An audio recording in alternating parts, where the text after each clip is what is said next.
देख शिल्पा, तेरे पापा ने तो शराब पी पी कर अपना हाल बुरा कर रखा है। भाई के अकेले पैसों से घर चलाना मुश्किल है। तू एक काम कर, नौकरी शुरू कर दे। रहने दे माँ, क्या क्या करेगी, कैसे करेगी नौकरी पढ़ाई के साथ। भैया कर लूंगी। वो क्या है ना, कॉलेज में वैसे भी कभी टीचर आती है कभी नहीं, हम लोगों को खुद ही पढ़ना होता है। नौकरी में कंप्यूटर मिलेगा तो नौकरी के साथ बीच में खाली वक्त पर पढ़ाई भी कर लूंगी। शिल्पा का बड़ा भाई पिता की तरह था। वो शिल्पा को लेकर चिंतित रहता। फिर धीरे से शिल्पा को भी एक छोटी सी नौकरी मिल गई और वो घर वालों का पैसों से साथ देने लगी। माँ ये लो इस महीने की सैलरी। अरे थोड़े तू रख ले आने जाने के लिए, बाहर पैसों की जरूरत होती होगी ना। माँ तुझे तो पता है, ऑफिस की बस आती है वही छोड़ भी जाती है, खाने को घर से तो खाना दे देती है, मैं क्या करूंगी पैसों का, तू ही रख ले। शिल्पा घर के कामों में माँ का हाथ बटाती, आने जाने वाले लेन देन के लिए माँ के पैसों रुपए से मदद करती। एक दिन, अरे चलना पार्लर चलते हैं, देख तेरा चेहरा भी कितना डल लग रहा है, अच्छी सी क्रीम से मसाज करवाएंगे। अरे नहीं, वो तो 2 दिन धूप में निकली ना, इसलिए बेसन में नींबू दही मिलाकर 2 दिन लगाऊंगी ना, ठीक हो जाऊंगी। तू हो आ। एक नंबर की कंजूस है तू। वैसे इतना कमाती है, क्या करती है? माँ को देती हूँ।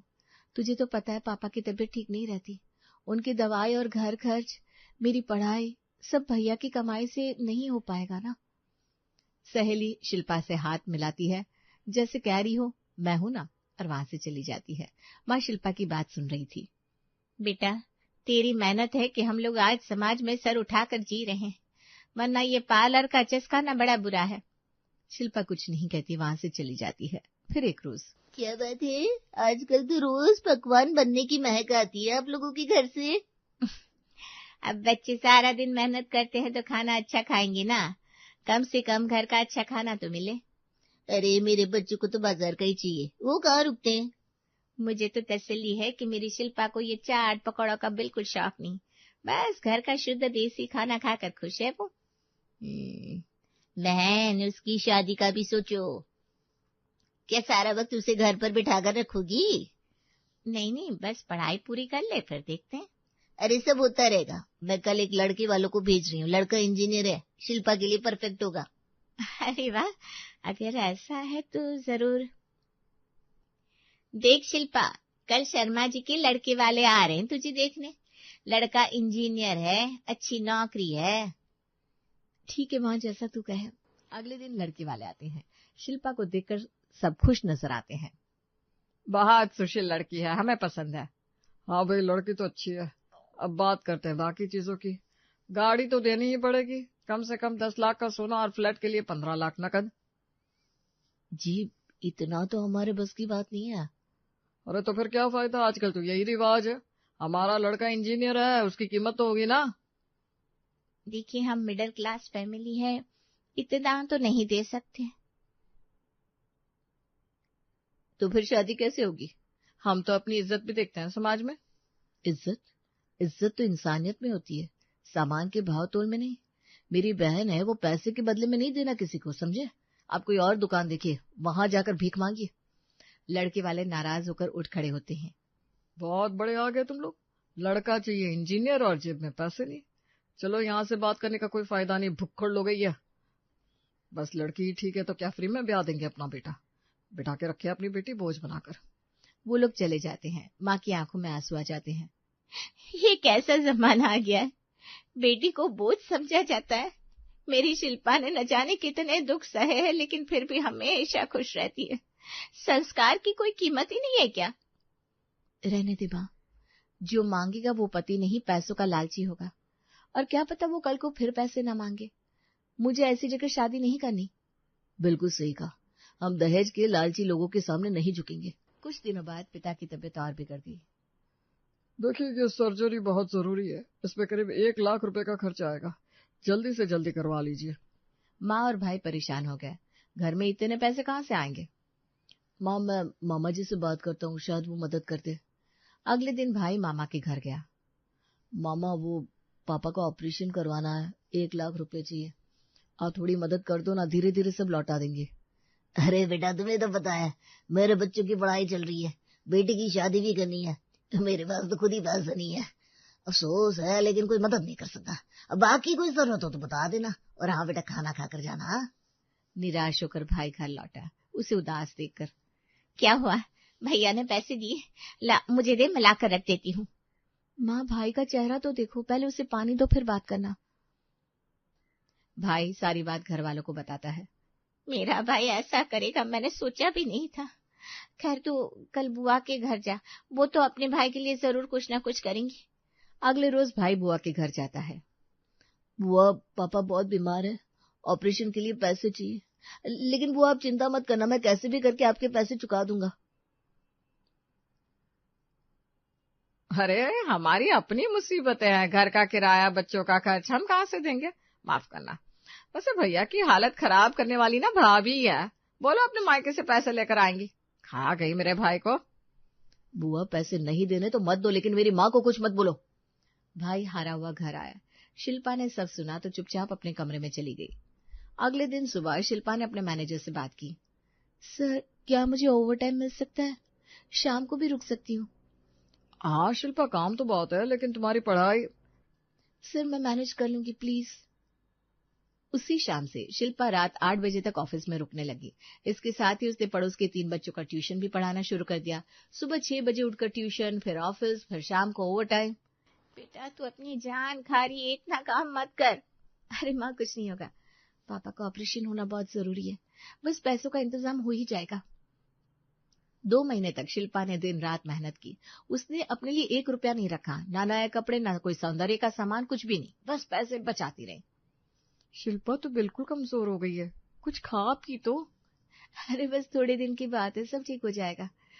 भैया भी पापा के लिए बहुत परेशान रहते हैं, वो भी बहुत काम कर रहा है। वो तो करेंगे लड़का जो है, लेकिन लड़की होकर तू। आखिरकार 2 महीने की कड़ी मेहनत के बाद शिल्पा के पास 1 लाख रुपए जमा हो गए। भैया ये लीजिए पैसे, पापा का ऑपरेशन करवा दीजिए। भाई की आंखों में आंसू आ गए। शिल्पा, तूने आज ये साबित कर दिया कि तू मेरा भाई है, बहन नहीं। अरे कुछ नहीं भैया, ये मेरा फर्ज था, हम किसी के सामने हाथ नहीं फैलाएंगे। देख लिया जमाने को, कैसे अच्छे वक्त में ही साथ देते हैं। पिता का ऑपरेशन सफल रहा, किसी से 1 पैसा उधार नहीं लेना पड़ा। माँ ने शिल्पा को गले से लगा लिया। बेटा तू बोझ नहीं, इस घर का सहारा है, भगवान तुझे हमेशा खुश रखे। पर बेटा अपने लिए भी कुछ पैसे रख लिया कर, तेरी भी तो जरूरतें होती है। शिल्पा मुस्कुराई। उसकी आंखों में थकान थी लेकिन संतोष भी था। पिता की सेहत धीरे धीरे ठीक होने लगी। कुछ महीनों बाद एक दिन माँ ने फिर से शादी की बात छेड़ी। बेटा अब तो तेरी पढ़ाई पूरी हो गई, शादी के बारे में सोच। माँ जैसा ठीक लगे तुझे, बस दहेज वाले घर में मत भेजना। शिल्पा मैं पूरी कोशिश करूंगा कि एक अच्छा घर मिले, पर हाँ हमारे पास ज्यादा पैसे नहीं है। जो भी घर होगा वो समझदार होना चाहिए। कुछ दिनों बाद भाई के एक दोस्त ने एक रिश्ता भेजा। लड़के का नाम था राहुल। वो एक प्राइवेट कंपनी में काम करता था। मिडिल क्लास फैमिली थी, बिल्कुल शिल्पा के घर जैसी। देखिए लोग ना बहुत सीधे साधे हैं, दहेज वहेज में बिल्कुल विश्वास नहीं रखते। राहुल भी अच्छा लड़का है, पढ़ा लिखा है। लड़के वाले घर आए। इस बार कोई लंबी फहरिस्त नहीं थी। देखिए हम बहुत सीधी सी बात रखते हैं, हमें बेटी चाहिए, दहेज नहीं। हाँ हमारी आर्थिक स्थिति बहुत अच्छी नहीं है, घर छोटा है लेकिन प्यार बड़ा है। बेटी को हम अपनी बेटी की तरह रखेंगे, बस संस्कार चाहिए, पैसा नहीं। माँ और भाई को राहुल का परिवार पसंद आ गया। शिल्पा से भी पूछा गया। माँ अगर तुझे लगता है ये लोग अच्छे हैं तो मुझे मंजूर है। शादी तय हो गई। बहुत ही सादगी से शादी की तैयारियां शुरू हो गई। हम कोई बड़ा फंक्शन नहीं चाहते, छोटे से मंदिर में शादी हो जाए बस। जी बिल्कुल, हमें भी यही पसंद है। जो भी पैसा शादी में खर्च करना है वो हम दोनों के नाम पर जमा कर देते हैं, फिर इन दोनों को जो भी करना हो। वैसे भी रिश्तेदार मुसीबत में काम आए या ना आए, लेकिन फ्री का खाना खाने आ जाते हैं। शादी के कुछ दिन पहले राहुल ने शिल्पा से फोन पर बात की। शिल्पा, मुझे तुम्हें एक बात बताना जरूरी लगता है। हमारे घर की आर्थिक स्थिति अच्छी नहीं तो बुरी भी नहीं है। पापा रिटायर हो गया है लेकिन पेंशन आती है। माँ घर संभालती है, साथ ही सिलाई का काम करती है जिससे वो अपना खर्चा निकाल सके। बस मेरी कमाई पर घर चलता है। मेरी छोटी बहन की पढ़ाई भी चल रही है। मुझे पता है राहुल, कोई बात नहीं, हम मिलकर सब संभाल लेंगे। एक बात और, अगर तुम शादी के बाद भी नौकरी जारी रख सको तो। मेरा मतलब है मैं नहीं चाहता कि तुम पर दबाव हो, लेकिन घर का खर्च थोड़ा ज्यादा है ना। राहुल, मैं पहले से ही काम कर रही हूँ, मुझे कोई दिक्कत नहीं है। मैं तो चाहती हूँ कि मैं काम करती रहूं। थैंक यू शिल्पा, सच में तुम्हारी समझदारी देखकर मुझे यकीन हो गया कि हम अच्छे दोस्त बनेंगे। शादी हो गई, बिल्कुल सादे तरीके से, मंदिर में, न बारात न बड़ा जश्न, बस दोनों परिवार के करीबी लोग थे। शादी के बाद शिल्पा राहुल के घर आई। घर छोटा था, 2 कमरे का, लेकिन साफ सुथरा और प्यार से भरा। बेटी, ये तेरा घर है, जो मन हो वो कर। हम बहुत अमीर तो नहीं है, लेकिन तुझे कभी कमी महसूस नहीं होने देंगे। माँ जी, मैं भी तो इस घर जैसे माहौल से आई हूँ, मुझे पता है कैसे छोटे छोटे खर्चों को संभालना है। अगले दिन राहुल ने फिर से बात की। राहुल, मैं कल से ही ऑफिस जाना शुरू कर देती हूँ, मुझे काम करना अच्छा लगता है। वैसे भी हम सब साथ हैं तो कहीं घूमने जाने से तो अच्छा ही है। शिल्पा, तुम्हें पता है आज के जमाने में ऐसी लड़कियां कम मिलती है जो समझदारी से घर की जिम्मेदारी उठाए। मैं बहुत खुशकिस्मत हूँ। राहुल, ये जिम्मेदारी सिर्फ मेरी नहीं है, हम दोनों की है। मैं तो सिर्फ अपना हिस्सा निभा रही हूँ। शिल्पा ने अपनी नौकरी जारी रखी। सुबह जल्दी उठती, घर का काम निपटाती, फिर ऑफिस जाती, शाम को वापस आकर फिर से घर संभालती। राहुल भी उसका पूरा साथ देता, दोनों मिलकर घर चलाने लगे। फिर एक रोज शादी के 1 साल बाद एक दिन राहुल के पापा ने सबको बुलाया। सुनो, प्रिया के लिए एक अच्छा रिश्ता आया है। लड़का सरकारी नौकरी में है, लड़के वाले बहुत अच्छे हैं। हाँ, वैसे तो बहुत अच्छा परिवार है और कोई दहेज की मांग भी नहीं है। तो फिर क्या सोचना, शादी तय कर देते हैं। बेटा, मांग तो नहीं है, लेकिन बेटी की शादी जो है, कुछ सोना चांदी तो देना ही पड़ेगा। लड़की को खाली हाथ तो भेज नहीं सकते। पापा, हमारे पास इतने पैसे कहाँ हैं? मैंने तो बस थोड़े बहुत पैसे जमा किए हैं। अरे बेटा, मेरे पास भी थोड़े गहने हैं, वो दे देंगे, लेकिन प्रिया के लिए भी कुछ चाहिए ना। शिल्पा चुपचाप सब सुन रही थी। उसने अपने कमरे में जाकर अपना गहनों का डिब्बा निकाला। शादी में मिले कुछ गहने थे और कुछ उसने अपनी मेहनत की कमाई से खरीदे थे। अगले दिन सुबह शिल्पा ने राहुल की माँ को बुलाया। माँ जी, ये देखिए, मेरे पास जो भी गहने हैं सब प्रिया को दे दीजिए। वैसे भी मेरी तो शादी हो गई है। अरे नहीं बेटा, ये तेरे हैं, तूने अपनी मेहनत से खरीदे हैं। तेरे गहनों पर सिर्फ तेरा हक है। माँ जी, तभी तो उसी हक से कह रही हूँ, ये गहने प्रिया को दे दीजिए। प्रिया मेरी ननद नहीं, मेरी बहन है। उसकी शादी पहले, मेरी जरूरतें बाद में। अभी उससे जरूरत है। बेटा, तू तो सच में लक्ष्मी है इस घर की।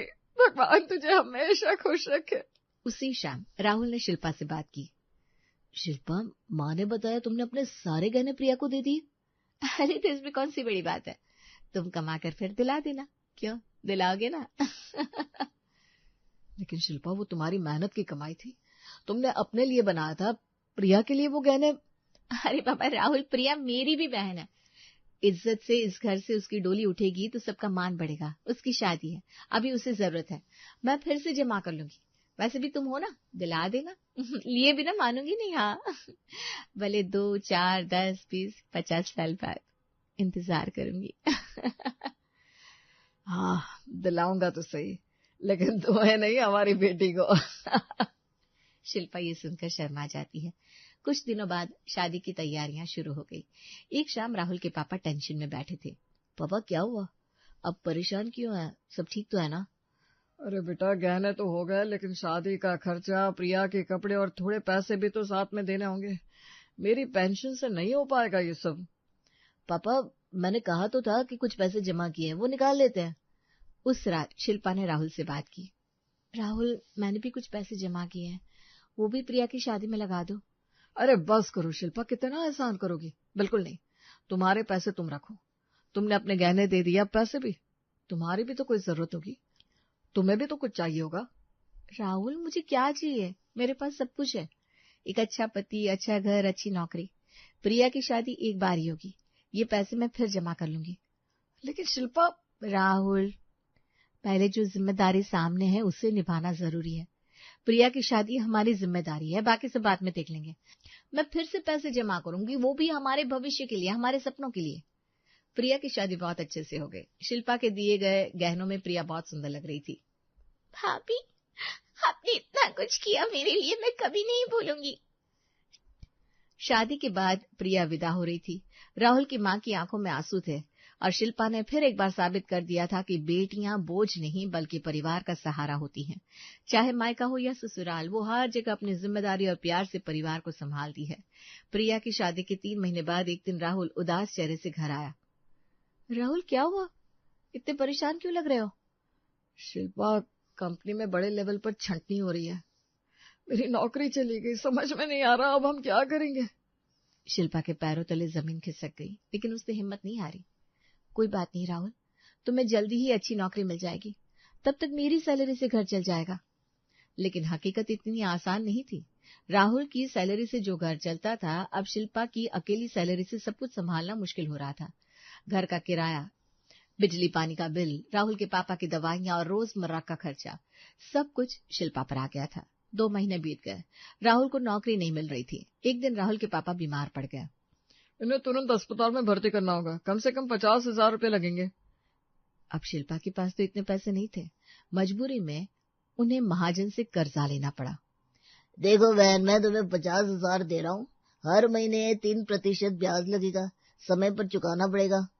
जी, हम जल्दी ही लौटा देंगे, आप बस पैसा दे दीजिए। राहुल के पापा का इलाज हुआ, लेकिन अब कर्जा सिर पर था। हर महीने ब्याज बढ़ता ही जा रहा था। शिल्पा, मैं कुछ नहीं कर पा रहा हूँ, तुम अकेले इतना सब संभाल रही हो। राहुल, हिम्मत रखो, सब ठीक हो जाएगा, तुम बस नौकरी ढूंढने पर ध्यान दो। उस रात शिल्पा ने एक रजिस्टर निकाला और सारे खर्चों की लिस्ट बनाई। उसने तय किया कि अब स्ट्रेटेजी के साथ चलना होगा। बिजली का बिल कम करने के लिए सिर्फ जरूरत पर ही बिजली यूज करेंगे। सब्जी मंडी से सीधे सस्ती सब्जी लाएंगे। बाहर का खाना बिल्कुल बंद। हर महीने की सैलरी का हिसाब, कर्जे का ब्याज पहले, फिर बाकी खर्चे। छोटी छोटी बचत से धीरे धीरे मूल रकम चुकाना। शिल्पा ने राहुल की माँ को भी समझाया। माँ जी, हमें थोड़ी शांति रखनी होगी। मैंने सारा हिसाब लगाया है, अगर हम सब मिलकर बचत करें तो 6 महीने में कर्जा चुका देंगे। बेटा, तू जो कहे, हम सब मिलकर चलेंगे। शिल्पा रोज सुबह 5 बजे उठती, घर का सारा काम निपटाती, टिफिन बनाती और ऑफिस चली जाती। शाम को लौटकर फिर से घर संभालती। 3 महीने बाद शिल्पा को पता चला कि वो प्रेग्नेंट है। शिल्पा, अब तुम्हें नौकरी छोड़ देनी चाहिए, आराम करो। मैं तुम्हें ऐसी हालत में ऑफिस नहीं जाने दूंगा। नहीं राहुल, अभी नहीं, कर्जा अभी पूरा नहीं चुका है, मैं संभाल लूंगी। ऐसे भी कोई प्रेगनेंसी बीमारी नहीं है, डॉक्टर भी कह रहे थे एक्टिव रहना चाहिए।